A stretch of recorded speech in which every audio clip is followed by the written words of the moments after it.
What's up, Kings fans? We're here, we're drinking beers, and we're talking about your Sacramento Kings. What up, Kings fans? Welcome back to another Royal Rebounds podcast, the #1 Sacramento Kings podcast in all of YouTube.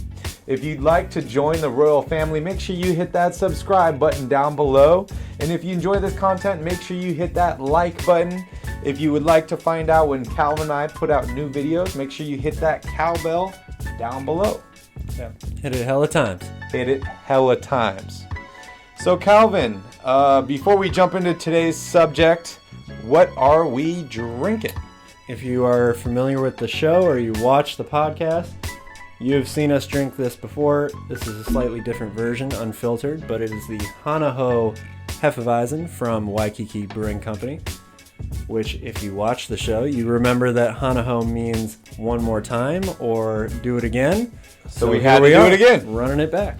We had to run it back. And it is a delicious beer. It is very wonderful. So on today's podcast, we are getting a little geeky here. I know I just got my PlayStation 5 a couple weeks ago, and I'm pretty ecstatic about it. Excited for the release of NBA 2K on September 10th. Yes. We are going to be breaking down the NBA 2K rankings for your Sacramento Kings. So, Calvin, I'll let you start off here. Bottom line really is there isn't much change between this year's rankings and last year's rankings for the Kings. So really what we're going to be talking about is, do some of these players deserve the same ranking this year that they got last year? Darren Fox, first and foremost, 87 overall this year, was an 87 overall last year, had the best year of his career, narrowly missed the All-Star game in my opinion, probably a favorite to make the All-Star team this coming year. Do you think 87 is too low?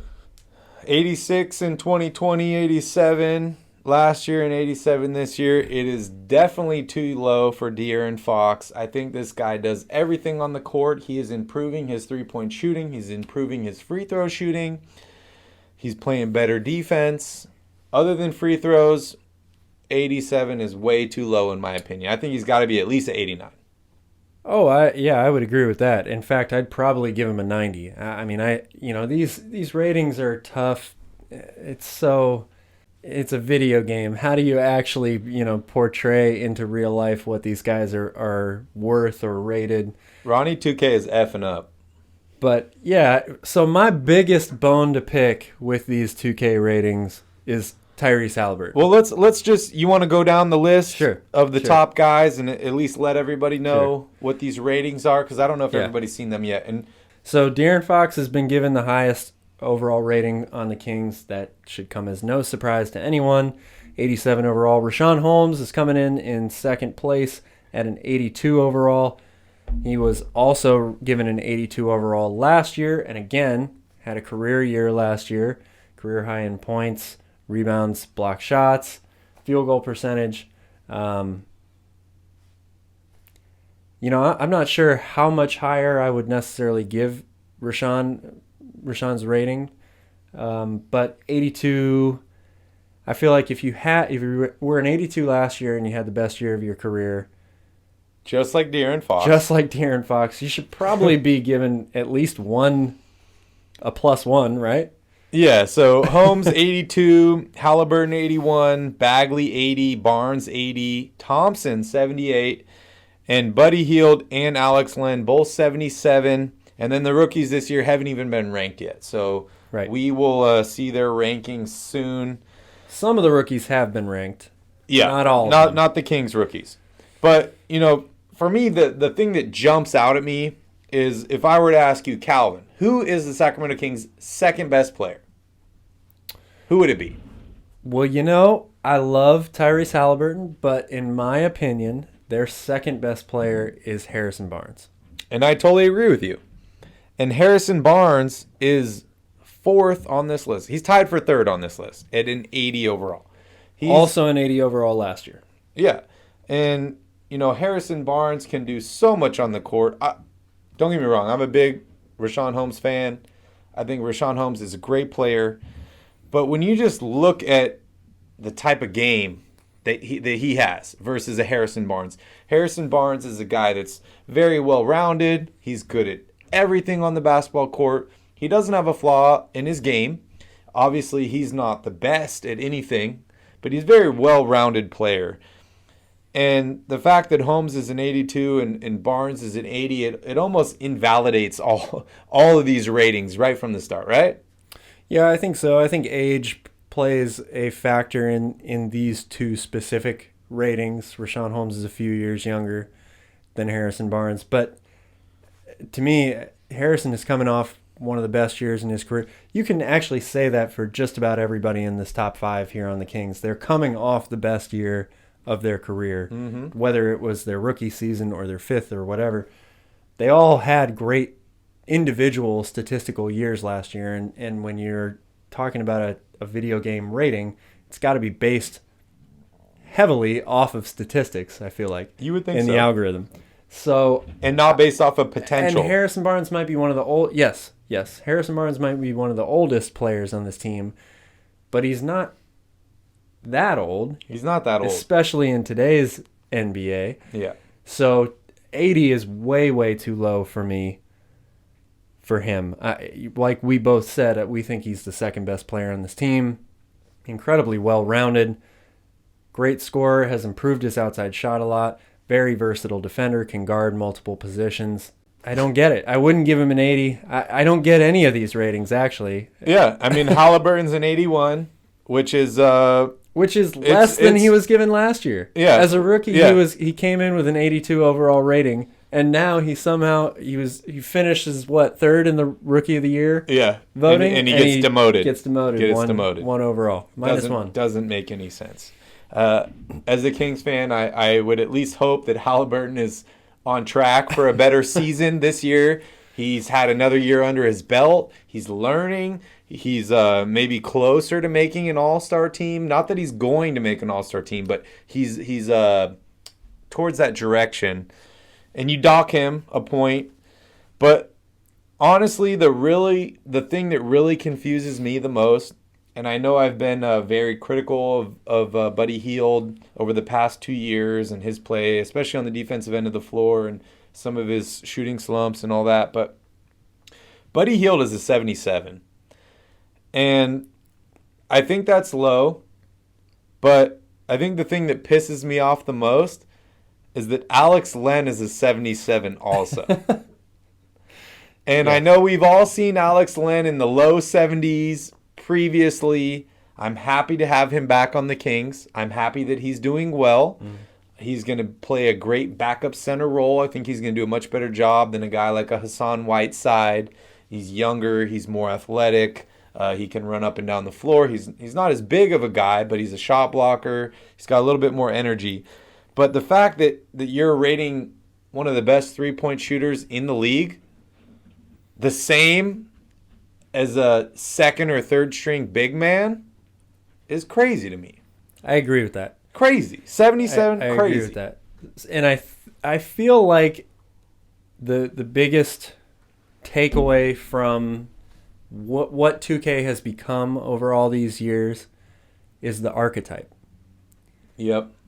A 77 overall clearly doesn't mean the same thing anymore because you're going to give Alex Len a 77 overall and Buddy Hield a 77 overall. I feel like now with the way the game is going, not the real game, but the virtual game, NBA 2K, it's all about the archetypes are so specific now that's what the rating ultimately is the outcome from. It's what are your limitations at your specific archetype or your specific position, and not so much, well, yeah, we would all agree that Buddy Hield is a better basketball player than Alex Len, but Buddy Hield in his sharpshooting archetype is not as good as the other guys in that archetype, so he's going to get the same overall rating as Alex Len. And you look here, you dive a little bit more into Buddy Hield's rating. We're an 83 in three-point shooting. He's an 84 at free throws and an 80 at mid-range. That's ridiculous, man. I feel like I've been a big fan of NBA 2K. You know, I've been playing the game for forever. I buy it every year. Yeah. Love playing the career mode. Have a great time. But who is making these ratings? Have you been watching? This is I know he didn't compete last year, but before that, reigning three-point champion. He's on pace to break all the three-point records. I know he's not good at a lot of other things. So you could say, oh, well, his overall rating is a accumulation of his defense and all these other skills. But when you knock the guy and you give him an 83 on three-point shooting, that is just ridiculous, man. Ridiculous. It is. It's hard to compare anybody to Klay Thompson and Steph Curry, but those guys were given 99 and 95 three-point shooting ratings for 2K22 respectively. And Klay Thompson hasn't played in 2 years. He's still given a 95, which I'm not arguing. He's a good three-point shooter. I'm not arguing that. That 95 is okay to me. He's not 12 points better than Buddy Hield. Exactly. Crazy. It doesn't make any sense to me. But, as I'm looking at all these ratings, I don't know if any of them make sense. You've got the 4 highest rated players in the game: LeBron James, Kevin Durant, Giannis, and Steph. I'm not saying that those shouldn't be the 4 highest players in the game, but they're all rated at 96 overall. Yeah. I feel nobody gets a 97, nobody gets a 98. I feel like I get it. Some of those guys are getting older, but Giannis is a 2-time MVP. Yeah. He just won. He's multiple Defensive Player of the Year award. He just won NBA Finals MVP. He doesn't get a 97. I feel like they couldn't agree on who the best player was going to be, so they're like, "Oh, we're just going to make them all the same." And it reminds me of a teacher that I had in college. It was an English teacher. And every time you submitted a paper, it didn't matter how good your paper was. He said, "Redo it. Not good enough. You can do better." So he'd give you a C on your first paper. You resubmit it. He'd give you a B, and he'd say, "Oh, the beauty of this class is you can redo your paper as many times as you would like to and improve your grade." And I kind of feel like that with NBA 2K. Is whoever took over the ratings this year was like, "Oh, we're going to set the bar low for everybody, and we're going to make them work for it. And then if they play well, maybe we'll update their ratings, a month into the season, 2 months into the season. But we're going to set the bar low for everybody."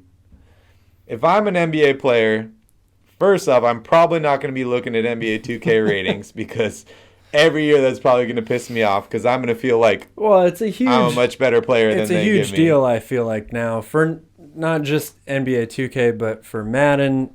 When the ratings come out, all the players take to Twitter and social media, and they're all chirping about how they feel like they deserve a higher rating or how they feel like said ex-player deserves a higher rating, which is natural. I mean, if you're a pro, you should feel like you deserve a high rating. You're the best, right? Yeah, but I mean, this is just it's a formality at this point. Everybody's going to disagree with it, no matter what. Yeah, it's kind of like being a politician. I think that Ronnie 2K's got a tough job, right? Like, no matter what you do, everybody's going to be unhappy if you put a guy too high. This is not just Ronnie 2K. He's not the only person in there that's saying, "Oh, yeah, LeBron 96. He's the face. He's the face. You get all the glory. You get all the glory. There's a lot of guys in there who are like, "Nah, Kevin Durant, man, I hate that guy. He's a snake. He left Golden State. He left Oklahoma City. 96. But he's a good player." So, yeah, it's kind of like being the best player on your team, right? Is you get all the praise, you get all the criticism. But, unfortunately, I'm not too happy with these. Ronnie, you're on my shit list. David Aldridge, you're on my shit list. The bottom line is the Kings aren't getting enough respect. You're on my shit list. The Kings are not getting enough respect. It's hard to command or earn respect when you haven't made the playoffs in 15 years. But they've got some very talented guys who are very young. And that's the thing. You know, you mentioned potential. This game, I feel like, takes potential into a huge account within its ratings. So guys like Darren Fox and Tyrese Haliburton, they should be increasing their overall levels, not dropping from year to year. It doesn't have to be a 5-point increase every year, but it shouldn't be the same or -1. And Darren Fox has been the same, and he's been improving every single year. We saw a huge improvement from him last season. Yeah. So it's kind of a little ridiculous for me. Unfortunately, somebody has to have the job of rating players on 2K. It's got to be a tough job. I don't know if I'd be that great at it, honestly, because there are so many things. Right. And this overall rating is probably calculated, right? Like, they probably set 3-point rating. Sure. They probably set all these other ratings, and then the overall rating is just kind of calculated in there. But come on, man, that you guys are sleeping on the Kings. I know we haven't made the playoffs for 15 seasons, but I feel like that has nothing to do with this year. You look at the Phoenix Suns last year, I think that proves my point. Is it doesn't matter how bad you've been for how long, each year is different. And I know it's a lot different in football than it is in basketball because a team can go from worst to first. But we saw the Phoenix Suns do it last year. Didn't make the playoffs the year before. They had a hell of a run during the bubble. Yep. Missed the playoffs. They went to the finals last year. So hopefully the Kings can pick up some momentum. Hopefully they don't get too hurt, or maybe they can find some motivation from these ratings. Calvin and I will be doing a Sacramento Kings rebuild on NBA 2K once the game is released on the 10th. I want to remind you all to please like this video if you enjoy this content. Share it with other Kings fans if you think they might be interested in stuff like this. And Calvin and I will keep putting out Kings content as consistently as we can. We love the Kings, and we are happy to see them getting better every season, right? Even if 2K doesn't agree with us. Even if 2K doesn't agree with us. We want to thank you all for joining us on another episode of the Royal Rebounds podcast. We will see you all soon. And in the meantime, go Kings. Go Kings. Thanks, guys.